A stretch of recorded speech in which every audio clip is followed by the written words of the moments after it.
Assalamualaikum warahmatullahi wabarakatuh.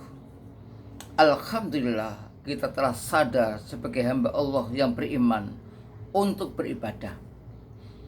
Karena tujuan penciptaan Allah kepada manusia tidak lain adalah untuk beribadah. Sebagaimana pula jin. Hal ini disebutkan di dalam surat Al-Dzariyat ayat 56. Wa ma khalaqtul jinna wal insa illa liya'budun. Dan tidaklah aku ciptakan jin dan manusia kecuali supaya mereka beribadah kepadaku. Ibadah yang kita lakukan itu merupakan kepatuhan kita kepada Allah, ketakutan kita kepada Allah. Jadi kita beribadah soleh karena kita rasa takut, rasa patuh kepada Allah Subhanahu wa taala. Nah, karena takut dan patuh itulah kita lakukan ibadah, karena kita juga sadar karena kita ada iman. Bagi orang yang tidak iman, tidak wajib mengerjakan sholat, tidak wajib berpuasa, wong tidak iman. Dan jangan khawatir, apa yang kita lakukan, ibadah yang kita lakukan itu ada perhitungannya, dibalas oleh Allah Subhanahu wa taala.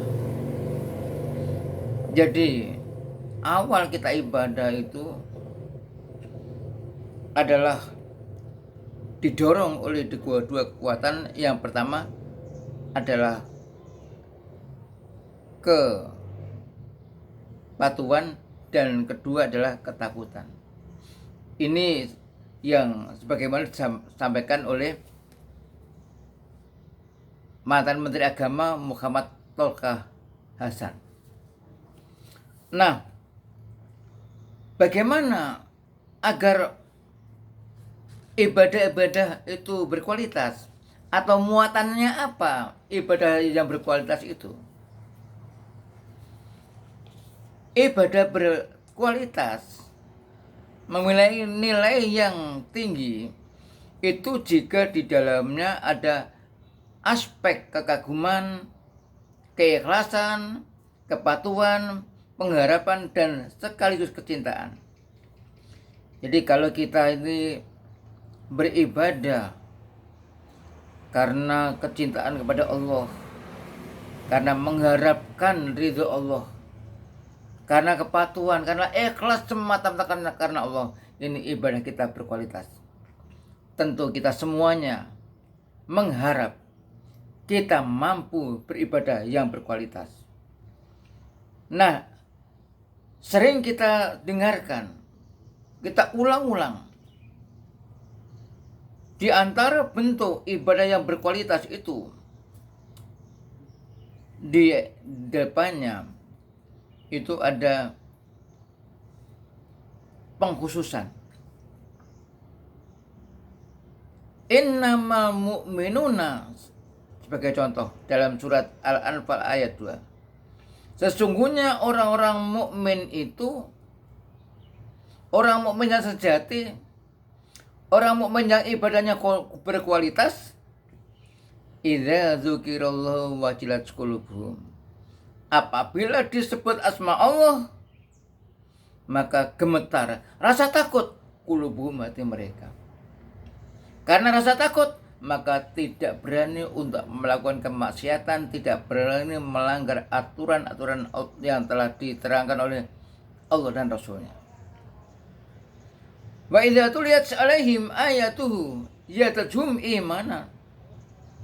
Apabila dibacakan ayat-ayat Allah, baik ayat-ayat Al-Quran yang di dalamnya banyak sekali yang mengarahkan kita sebagai orang-orang yang mendapat petunjuk, sebagai orang-orang yang beruntung, sebagai orang-orang yang berbahagia,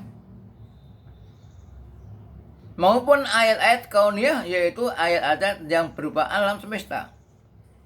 adanya gunung yang tinggi, bahkan ada yang mendaki itu merasa kagum dengan kebesaran Allah Subhanahu wa taala. Jadi bertambah imannya, dibacakan ayat Allah baik ayat kauniyah maupun Qur'aniyah, imannya tambah. Dan juga orang-orang yang imannya berkualitas itu setelah berusaha, nah, wa ala rabbihim yatawakkalun, dan atas Tuhan mereka selalu bertawakal, berserah diri kepada Allah Subhanahu wa taala. Semoga iman kita adalah iman yang berkualitas.